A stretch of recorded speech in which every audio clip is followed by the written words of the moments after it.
Hello everyone, अस्सलाम वालेकुम and welcome back to my channel. मेरी दुआ है कि आप सभी लोग बिल्कुल ठीक हों, खैरियत से हों और यहाँ पर भी सभी बिल्कुल ठीक ठाक है, सब खैरियत है। और आज मैं आप लोगों के साथ अपनी एक छोटी सी खुशी भी शेयर करूँगी। तो जनाब, आज है मेरी हस्बैंड का बर्थडे और आज आप लोगों के साथ मैं सारी डिटेल शेयर करूँगी कि जब हमारी फैमिली में मेरे हस्बैंड का या बच्चों का बर्थडे होता है तो हम किस तरह से यहाँ पर अपनी छोटी छोटी खुशियों को एंजॉय करते हैं।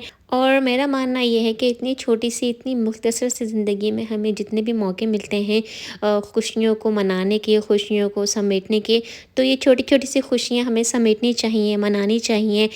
और मेरी अपनी फैमिली तो यहाँ पे है नहीं, मेरे अब्बू, मेरे बहन-भाई वो सब पाकिस्तान में ही होते हैं। तो जब इस तरह की छोटी-छोटी सी खुशियाँ ज़िंदगी में आती हैं तो मुझे अपने घरवालों की बहुत याद आती है, बहुत कमी महसूस होती है। तो ख़ैर यहाँ पर है मॉर्निंग का टाइम और मैं मॉर्निंग से ही आप लोगों के साथ अपनी रूटीन आज की शेयर करूँगी कि आज पूरे दिन हम लोगों ने क्या किया। तो सुबह हम लोग जल्दी उठ गए थे अराउंड 9:30 पे, क्योंकि मेरे हस्बैंड की जो बर्थडे होती है वो अगस्त 3 को होती है, तो वीकेंड नहीं था, वीकडे था। तो उस हिसाब से ही फिर हम लोगों ने थोड़ा-सा प्लान अरेंज किया। अयान की प्रैक्टिस थी तो वो स्कूल से जल्दी आ गया था। मुस्कान तो घर पर ही है क्योंकि अब आपको पता है बच्चों का समर ब्रेक है। मेरे हस्बैंड की मॉर्निंग में कुछ मीटिंग्स थी तो उन्होंने अपनी मीटिंग्स जो हैं वो ख़त्म कर ली थी। तो नाश्ते में तो हम लोग ने सिर्फ चाय के साथ हम लोगों ने टोस्ट ले लिए थे। फिर उसके बाद ये जो जितनी मैंने आपसे सारी बातें की, डिटेल बताई हैं, तो ये लंच का टाइम था। हस्बैंड के लिए मैंने उनका फेवरेट लंच बनाया था, तला हुआ गोश्त, ये एक हैदराबादी डिश होती है। और अपने लिए मैंने सिंपल सा एक छोटा सा पराठा, 2 शामी कबाब बनाए थे। उसके बाद मैंने किचन को क्लीन वगैरह किया। बच्चों की जो फरमाइशें थी, जिनको जो खाना था, मैंने बच्चों को वो बना के दे दिया था। और अब यहाँ पे तैयारी हो रही थी सेलिब्रेशन की।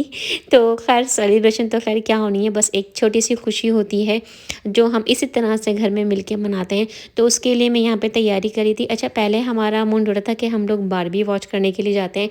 तो ये जो सारी तैयारी आप देख रहे हैं ना कि पिंक पिंक चीज़ें और पिंक जो मैंने सारा मेकअप निकाल के रखा था। तो पहले हमारा मूड हुआ बारबी देखने का, लेकिन फिर मैंने सोचा कि ये हस्बैंड और अयान के साथ फेयर नहीं होगा कि ये जो गर्ली मूवी है और बारबी की मूवी में मैं और मुस्कान उन दोनों को साथ लेके जाएँ। तो फिर हम लोगों ने प्लान चेंज किया। बारबी मूवी तो हम लोगों ने वॉच नहीं की, तो हम लोगों ने ऐसी मूवी पिक की कि जिसे हम सब एंजॉय कर सकें। कि मेरे हस्बैंड और अयान भी एंजॉय कर सके, क्योंकि अगर हम लोग बारबी मूवी को पिक कर रहे थे तो आपको पता है वो एक तरह से जो, जैसा मैंने कहा कि वो गर्ली मूवी है तो इन लोगों को इतनी पसंद नहीं आती। तो फिर हम लोग ने वहाँ पे थिएटर गए और वहाँ पे 1-2 मूवीज़ थी जिनके शोज़ लगे हुए थे। तो उसमें से हमने एक मूवी पिक की जिसका नाम है ओपेनहाइमर। और अच्छी मूवी थी ये, इंटरेस्टिंग थी। और ये सारी जो मूवी थी ये थी एटॉमिक बॉम्ब के ऊपर कि किस तरह से एटॉमिक बॉम्ब्स वगैरह बनते हैं। मूवी को एंजॉय किया। तो अच्छा, थिएटर के अंदर जो है वहाँ पे काफ़ी लोग थे, तो वहाँ पे तो मैं क्लिप्स नहीं ले सकी। ये जो आप लोग के साथ मैं क्लिप्स शेयर कर रही हूँ ये थिएटर के बाहर के क्लिप्स हैं। और यहाँ पे देखें, समर है यहाँ पे अभी सैन फ्रांसिस्को में, और आज वेदर यहाँ पे इतना ज़्यादा ख़राब था, इतनी ज़्यादा कोल्ड हो रही थी। और मैंने कोई जैकेट साथ नहीं ली थी, कोई स्वेटर भी मैंने साथ नहीं लिया था। पूरी फॉग थी और इतना काफ़ी कोल्ड वेदर था, लग ही नहीं रहा था कि ये समर टाइम है। रिसेंटली हम लोग अभी एलए से आए हैं, वहाँ पे इतनी गर्मी थी और यहाँ सैन फ्रांसिस्को में आते ही वेदर का जो एक शॉक लगा है ना, वो अजीब सा ही वेदर है कि इतनी ठंडा और इतनी कोल्ड। तो खैर उसके बाद हम लोगों ने मूवी एंजॉय करने के बाद हम यहाँ पे आ गए थे शरबत बेकरी। तो ये मेरी पूरी फैमिली की बहुत ज़्यादा फेवरेट बेकरी है, बहुत अच्छी है। यहाँ पे आपको हर तरह के केक मिल जाएंगे, लेकिन यहाँ के जो केक होते हैं वो जो स्पंज और जो प्लेन केक्स होते हैं वैसे नहीं होते। यहाँ के जो केक्स होते हैं वो काफ़ी रिच होते हैं। चॉकलेट फ्लेवर के केक यहाँ पे बहुत अच्छे होते हैं, जिसके अंदर रेगुलर मूस केक होता है, चॉकलेट ट्रैफल का केक होता है, हेज़लनट का फ्लेवर बहुत अच्छा है जो मेरा बहुत ज़्यादा फेवरेट है। इसके अलावा ये जो आप येलो केक देख रहे हैं, ये प्रिंसेस स्वीडिश केक है इसका नाम। इसमें आलमंड का फ्लेवर होता है। ये वाला जो फ्लेवर है वो मुझे बहुत बहुत ज़्यादा पसंद है। लेकिन आपको ये केक तभी पसंद आएगा जब आपको आलमंड्स के जो जो आलमंड का फ्लेवर होता है, क्योंकि आलमंड का फ्लेवर थोड़ा सा स्ट्रॉन्ग होता है। अगर आप उसको पहली दफ़ा टेस्ट करेंगे तो आपको थोड़ा सा डिफरेंट सा फ्लेवर आता है। तो मुझे ये जो येलो वाला केक है ये मुझे बहुत पसंद है। लेकिन हमें कोई ऐसा केक पिक करना था जो हमारी पूरी फैमिली को पसंद हो और सब शौक से उस केक को एंजॉय कर सकें। ख़ासकर मेरे हस्बैंड, क्योंकि ज़ाहिर बर्थडे उनकी थी, तो हमने फिर यहाँ पे चॉकलेट केक पिक किया था। और ये भी केक बहुत अच्छा होता है, बहुत मज़े का केक होता है। तो मूवी को एंजॉय करने के बाद हम लोग डायरेक्ट चले गए थे शरबत बेकरी, वहाँ से हमने केक पिक किया। केक पिक करने के बाद अब हम लोग घर पर आ गए थे और अब हम लोग यहाँ पे केक कट कर रहे हैं। तो इसी तरह से हम लोग छोटी-छोटी सी जो खुशियाँ होती हैं उसको मिल बाँट कर मनाते हैं, सेलिब्रेट करते हैं, यादगार बनाते हैं। और आप लोग मुझे बताइएगा कि आप लोग घर में किस तरह से अपनी बर्थडेज़ को सेलिब्रेट करते हैं? क्या फैमिली में से किसी को इनवाइट भी करते हैं? अच्छा, जैसे मैंने कहा मेरी फैमिली तो पाकिस्तान में, अगर वो लोग यहाँ पे होते तो मैं उनको भी इनवाइट करती। मेरे हस्बैंड की बहन होती हैं यहाँ पर, लेकिन वो भी जॉब करती हैं, वो अपनी लाइफ में बहुत ज़्यादा बिज़ी होती हैं। तो फिर यहाँ पे इस तरह से पार्टीज़ वगैरह अरेंज करना, पहले से सब कुछ करना होता है। और फिर ज़ाहिर है आपको पता है बच्चों की बर्थडेज़ हो तो आप लोग सेलिब्रेट भी कर सकते हैं। अब हम लोग माशाल्लाह बड़े हो गए हैं तो बड़े होने के साथ-साथ इस तरह से हम लोग घर में ही मना लेते हैं। अच्छा, इसके अलावा नॉर्मली हम लोग जब बर्थडेज़ वीकेंड पे आती हैं तो हम लोग आउटिंग भी प्लान कर लेते हैं, बाहर डिनर भी प्लान कर लेते हैं। लेकिन इस दफ़ा मेरे हस्बैंड की जो बर्थडे आई थी वो थर्सडे का दिन था, जैसे मैंने आप लोगों को पहले मेंशन कर दिया। तो अयान ऑलरेडी टायर्ड था, क्योंकि ज़ाहिर है वो अपने कॉलेज से प्रैक्टिस करने के बाद घर पे आया था। मेरे हस्बैंड की भी मीटिंग्स थी, तो हम लोग घर पर ही हम लोगों ने स्टे किया। और ब्रेकफास्ट से लेकर लंच और डिनर भी मैंने घर पर ही बनाया था। अभी मैंने डिनर की प्रिपरेशन स्टार्ट नहीं की थी, तो बस बाहर चले गए थे। और फिर यहाँ पे इस तरह से केक कट करने के बाद मैंने चेंज किया और चेंज करने के बाद जल्दी से मैंने खाना बनाया। खाने में मैंने बनाई थी मटन बिरयानी और साथ में मैंने मुतंजन बनाया था। हम सभी को मुतंजन बहुत पसंद है। यहाँ पर ना मैं केक को कट करी थी, आई मीन मैं केक के स्लाइसेस बना रही थी, तो मेरे हाथ से ना ये एक स्लाइस ड्रॉप हो गया था। तो आपने मेरा रिएक्शन देख लिया। तो मुस्कान बना रही थी मेरे लिए एक क्लिप, तो मैंने सोचा बन गया है तो फिर मैं वीडियो में ऐड कर देती हूँ। मैंने इसको एडिटिंग में डिलीट नहीं किया, क्योंकि मैं आप लोग के साथ सारी वो बातें शेयर करती हूँ जो रियल होती हैं। तो यहाँ पर अब मैं आपको ये कलोन शो कर रही हूँ जो मैंने अपने हस्बैंड के लिए गिफ्ट लिया था जब हम लोग LA गए थे। तो YSL का कलोन है ये, और ये बहुत बहुत अच्छा है। अगर आप लोगों ने कभी ट्राई नहीं किया तो ज़रूर ट्राई कीजिएगा। इसकी जो फ्रेगरेंस है बहुत ही अच्छी है और बहुत ना सटल टाइप की इसकी ना स्मेल है। वैसे मुझे बहुत स्ट्रॉन्ग टाइप की परफ्यूम्स की जो स्मेल्स होती हैं अच्छी नहीं लगती, लेकिन ये कलोन वाकई में बहुत अच्छा है। अच्छा, यहाँ पर मैं आपको एक अच्छी सी बात बताती हूँ कि मेरे हस्बैंड को पता है कि मुझे ये वाला केक बहुत पसंद है, जिसका मैंने आपसे जिक्र किया, स्वीडिश प्रिंसेस केक का। तो उन्होंने मुझे सरप्राइज़ करने के लिए मेरे लिए सिर्फ मेरी खुशी के खातिर वो अलग से मेरे लिए एक ये स्लाइस लेके आए थे। तो इस तरह की जब छोटी-छोटी सी बातें आपके साथ होती हैं तो आप अपने आप को स्पेशल समझते हो। आपको है ना एक स्पेशल होने की जो फीलिंग है ना वो महसूस होती है, और ये फीलिंग बहुत ही अच्छी होती है। बहुत आपको अच्छा लगता है अगर कोई आपका इस तरह से ख़्याल करे, ख़ासकर वो ख़्याल करने वाला अगर आपका हस्बैंड हो तो।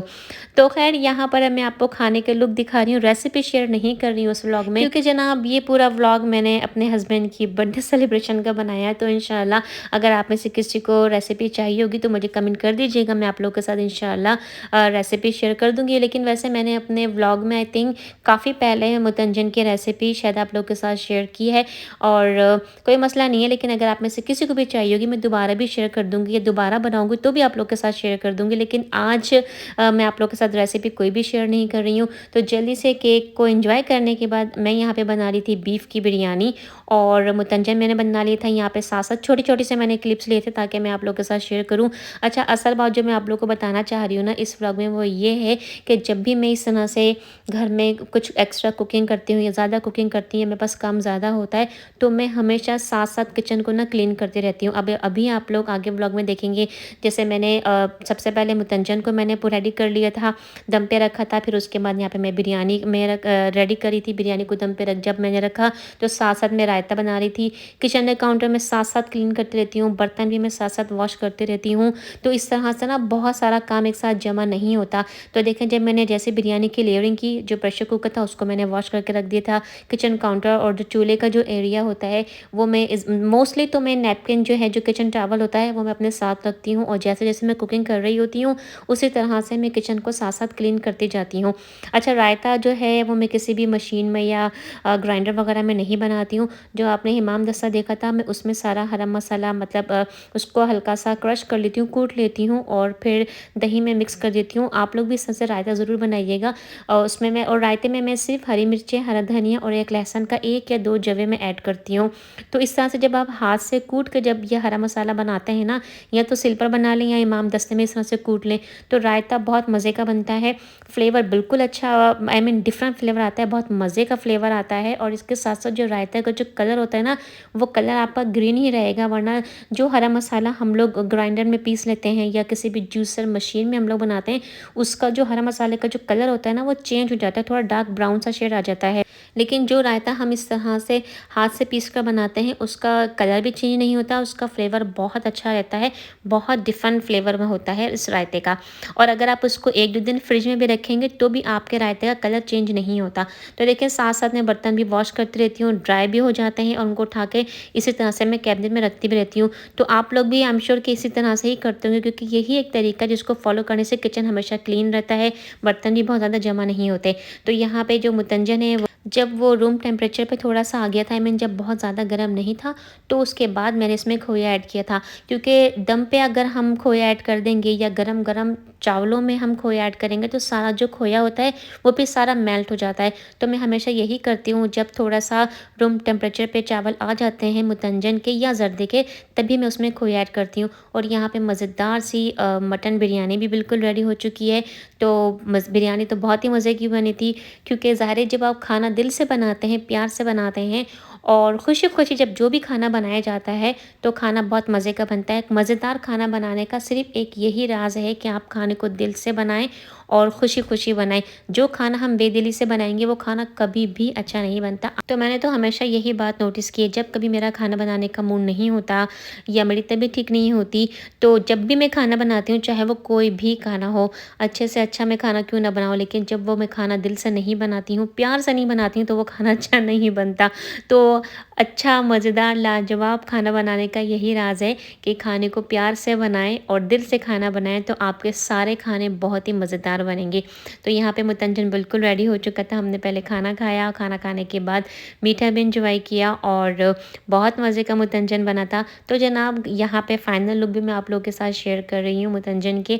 और बस फिर इसी तरह से हमने आज का दिन अपनी फैमिली के साथ गुज़ारा। खुशियाँ बनाने के, खुशियाँ को समेटने के बाद छोटे-छोटे से ये बहाने होते हैं, और मैं समझती हूँ कि हमें इस तरह की खुशियाँ अपनी फैमिली के साथ ज़रूर मनानी चाहिए। और गाइज़, ये था मेरा आज का व्लॉग। अगर आपको मेरे व्लॉग में से कोई भी बात अच्छी लगी हो या आज की वीडियो पसंद आई हो, तो वीडियो को लाइक ज़रूर कीजिएगा। चैनल पर नए हैं तो मेरे चैनल को सब्सक्राइब ज़रूर कीजिएगा। कमेंट बॉक्स में बताइएगा कि आपको आज का व्लॉग कैसा लगा और आप किस तरह के व्लॉग देखना चाहते हैं मेरे चैनल पर। और खाना खाने के बाद वही सारे काम करने थे जो हम सभी करते हैं। किचन को मैंने पूरा क्लीन किया। जो लेफ़्ट ओवर खाना था उसको इस तरह से मैं कंटेनर्स में डाल के स्टोर कर लेती हूँ, ताकि खाना भी सेव रहे और फ्रिज में भी आसानी से मैं इन सारे खानों को स्टोर कर सकूँ। उसके बाद सारा मैंने किचन क्लीन किया। यहाँ पे डिश वॉशिंग हो रही है। कपड़े वगैरह चेंज करने के बाद ये मैंने यहाँ पे सारे बर्तन वॉश कर लिए थे। बर्तनों को वॉश करने के बाद ड्राई कर लिया था। इसके बाद जनाब मुझे पढ़नी थी ईशा की नमाज़। ये था मेरा आज के दिन की फुल रूटीन। इस तरह से मैंने आज अपने हस्बैंड के साथ उनकी बर्थडे सेलिब्रेट की है। और अपना बहुत ज़्यादा ख्याल रखें। नेक्स्ट व्लॉग में आप सभी लोगों से बहुत जल्द मुलाकात होगी। अपनी दुआ में मुझे ज़रूर याद रखिएगा। अपना बहुत ज़्यादा ख्याल रखिएगा। अल्लाह हाफ़िज़।